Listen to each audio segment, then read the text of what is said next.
All right, let's talk about something that drives us all crazy.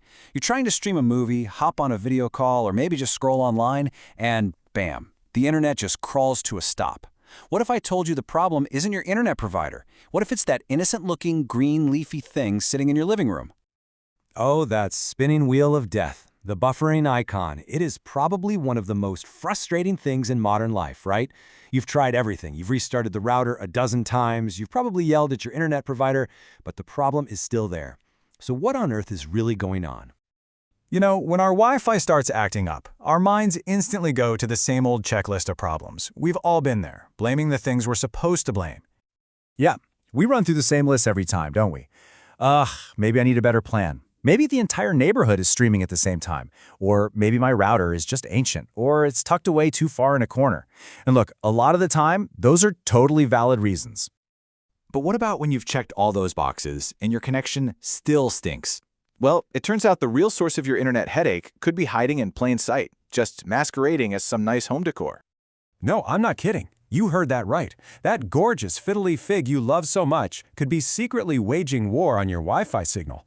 And believe it or not, this isn't just some tech support myth. There's actual science behind this. And hey, this isn't just some wacky theory. It's actually backed up by analysis from the tech experts over at Broadband Genie. I know, it sounds completely bizarre, but there's a really simple physical reason why your indoor jungle might be feuding with your internet.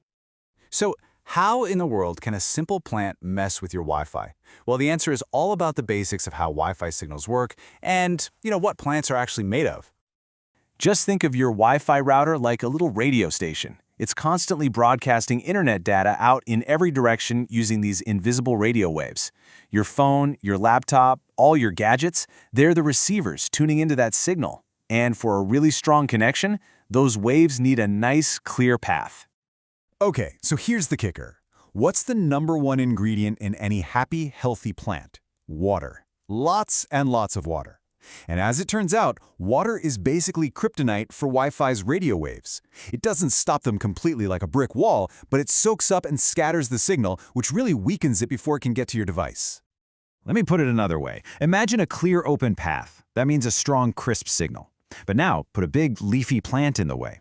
That plant acts like a bouncer at a club, absorbing some of those waves and just generally getting in the way, weakening the signal that finally makes it to your laptop. Now hold on, before you go and toss out all your beloved greenery, you need to know that not all plants are equal opportunity signal blockers.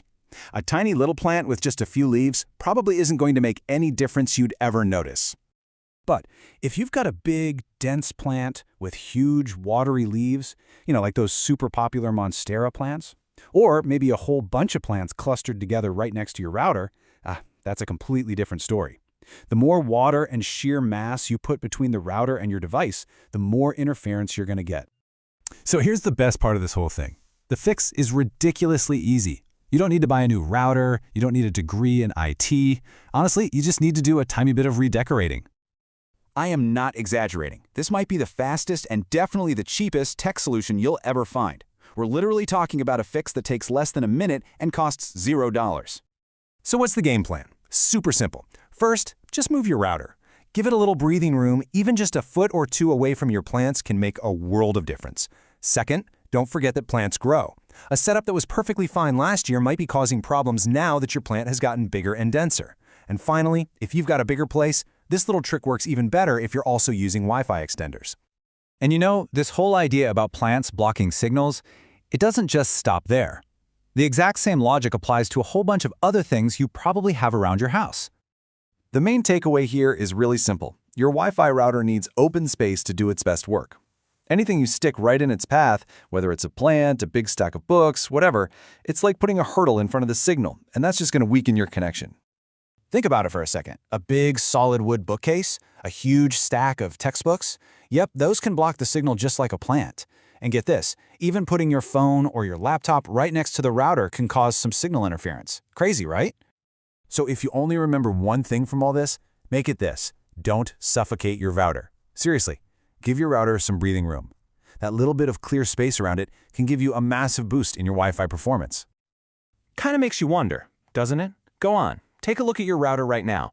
Is it jammed behind a bookshelf? Is it hidden behind a plant? Is it crowded by a bunch of other gadgets? You might be just one tiny move away from finally getting the Wi-Fi speed you've been paying for.